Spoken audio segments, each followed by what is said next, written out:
तो पहले दिव्या आपके पास आ रही हूं। विकासपुरी का माहौल अगर आप देख रहे हैं तो जनता क्या कह रही है, क्योंकि यहां पर हर कोई अपनी तरफ से हर तरीके से इस चुनाव जीतने को लेकर जोर लगा रहा है।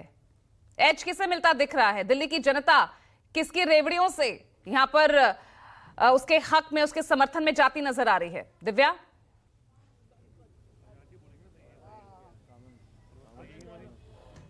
बिल्कुल देखिए पूजा, हर पल जो है वो चुनावी माहौल बदलता नजर आ रहा है और आज इस वक्त हम जहां पर मौजूद हैं ये अब ऐसा दौर, अंतिम दौर है प्रचार का, क्योंकि नामांकन की पूरी प्रक्रिया खत्म हो चुकी है।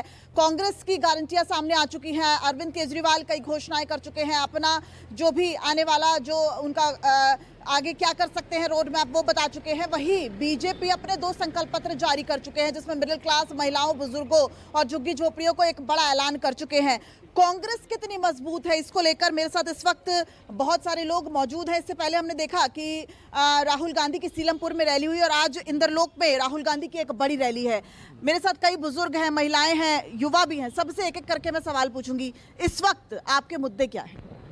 प्रश्न ये नहीं है कौन आएगा, प्रश्न ये है कि दिल्ली का विकास कौन करेगा, दिल्ली में सफाई कौन करेगा, शराबबंदी कौन करेगा और सीनियर सिटीजन का डेवलपमेंट कैसे होगा। सीनियर सिटीजन सबसे ज़्यादा सफरर हैं, वो भागदौड़ नहीं कर सकते हैं और इस सब कार्य में कौन सक्षम है। दिल्ली की जनता इतनी जागरूक है कि वो अब मुफ्त की चीज़ों के चक्कर में नहीं है। उसको चाहिए दिल्ली में कौन। शीला दीक्षित के टाइम से लेके अब तक अगर आप ले लीजिए तो दिल्ली में मेट्रो चली, तमाम विकास हुआ।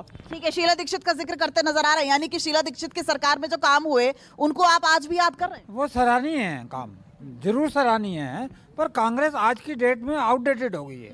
कांग्रेस का कोई वजूद नहीं रहा। ऐसा क्यों लगता है आपको? संगठन मजबूत नहीं है, कांग्रेस ने उम्मीदवार बड़े खड़े नहीं किए, या फिर कांग्रेस में भी नेतृत्व की कमी है? कांग्रेस के पास लीडरशिप ही नहीं है। कांग्रेस की लीडरशिप जो है वो पार्ट टाइम लीडर्स हैं। तो अभी हम लोगों की यहाँ समस्याएं, विकासपुरी की अनेक समस्याएं हैं। अभी तक जो पिछले 10-11 साल से जो पार्टी डील कर रही है यहाँ पे विकासपुरी में, जो एमएलए रहे हैं, उनका सिर्फ फोकस झुग्गी झोंपड़ी के ऊपर है कि उनको कैसे खुश किया जाए, उनको क्या क्या दिया जाए ताकि उनके वोट बैंक पक्के। अब सवाल ये भी उठता है, कुछ महिलाओं से मैं बात करने की कोशिश करती हूँ यहाँ पर, सवाल ये भी उठता है कि क्या कांग्रेस अगर मजबूत होती है तो ऐसा तो नहीं बीजेपी का रास्ता साफ हो जाएगा सरकार बनाने को लिए? बिल्कुल बीजेपी का बिल्कुल रास्ता साफ हो जाएगा और हमारी सरकार जो है वो बनेगी। बीजेपी महिलाओं को क्या चाहिए? आप जैसी महिलाओं को क्या चाहिए? मैं तो ये कहूँगी, जब तक देश शिक्षित नहीं होगा और स्वास्थ्य ठीक नहीं होगा इंसान का, तो कभी भी तरक्की देश में हो नहीं सकती। और हर खुशहाली का रास्ता इन्हीं 2 रास्तों से होकर गुजरेगा। जैसे किसानों को भी लेकर हम चलेंगे तो किसी भी खुशहाली का रास्ता खेत की पगडंडी से होकर गुजरता है, क्योंकि किसान भी 70% इस देश में है, तो उनकी भी हमें कदर करनी पड़ेगी और ये सब बीजेपी ध्यान दे रही है। इस वक्त कांग्रेस की गारंटी भी अब हमारे साथ सामने आ चुकी है, बीजेपी के 2 संकल्प पत्र सामने आ चुके हैं। क्या लगता है कौन जो है वो मुख्य मुकाबले में है? आम आदमी पार्टी तो मुफ्त बिजली, पानी, हेल्थ कवर, इन सब की घोषणाएं कर चुकी है। घोषणाएं तो तकरीबन आम पार्टी ने और बीजेपी ने सेम ही करी हैं, अभी ज़्यादा इसमें डिफरेंस नहीं है। As far as Vikaspuri concern, हम लोग चाहते हैं यहाँ ना हार्ड वाटर है, सोसाइटीज़ काफ़ी हैं, यहाँ 50-60 सोसाइटीज़ हैं और हार्ड वाटर ही मिल रहा है। ऐसा कुछ करे, जो भी पार्टी आए, हमें इसके लिए जल बोर्ड से पानी, सोसाइटी के अंदर बिल्कुल पानी नहीं है। एक मुख्य मुद्दा है, क्योंकि मैं इस वक्त पूजा जहाँ खड़ी हूँ यहाँ पर बहुत सारी सोसाइटीज हैं और उसको लेकर अरविंद केजरीवाल ने एक बड़ी घोषणा की है आरडब्ल्यूएस के लिए कि हम पानी जो है वो आरडब्ल्यूएस को मुफ्त देंगे। पानी की बहुत बड़ी किल्लत है और उसको लेकर पिछले काफी समय से सरकार पर गुहार भी आरडब्ल्यूएस लगाते रहते हैं। मैम, पूरे दिल्ली की आरडब्ल्यूएस है ना, दिल्ली के मुख्यमंत्री अरविंद केजरीवाल के पास न जाने कितनी बार जाके ये गुहार लगा चुके हैं, पर 11 सालों में उन्हें किसी भी आरडब्ल्यू की याद नहीं आई।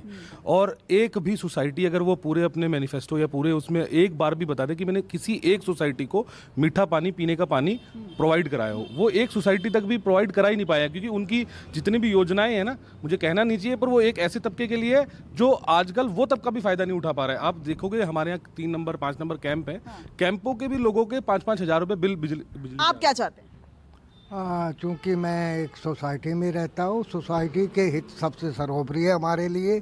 जो सरकार हमें आश्वासन देगी, जो सोसाइटी के हित के बारे में सोचेगी। अभी जो मूलभूत हमारी सोसाइटी में जो मुद्दा है वो है दिल्ली जल बोर्ड की सप्लाई का, और ये सप्लाई हमारे से ठीक तरह से तो नहीं इस बार तो अरविंद केजरीवाल ने कहा है कि वो पानी जो है वो आरडब्ल्यूएस को मुफ्त देंगे, यानी कि एक बड़ी घोषणा की है उन्होंने।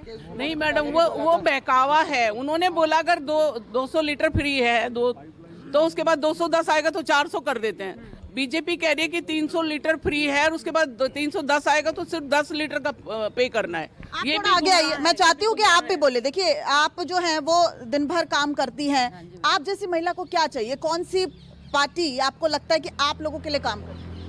मैम, पार्टी तो ये होनी चाहिए, जो भी है आप जो करोगे, हमारे बोलने से तो कुछ होगा नहीं मैम। नहीं, मुफ्त पानी, मुफ्त बिजली, स्वास्थ्य सेवा, ऐसा चाहिए आपको? मुफ्त चाहिए? हाँ जी, ये चीजें तो होनी चाहिए। हाँ जी। तो आपको लगता है कि जो इस वक्त पार्टी है वो अच्छा काम कर रही है? मैम, अच्छा तो देखो कोई भी नहीं कर रहा, सब मेहनत करके ही खा रहे हैं, ठीक है ना।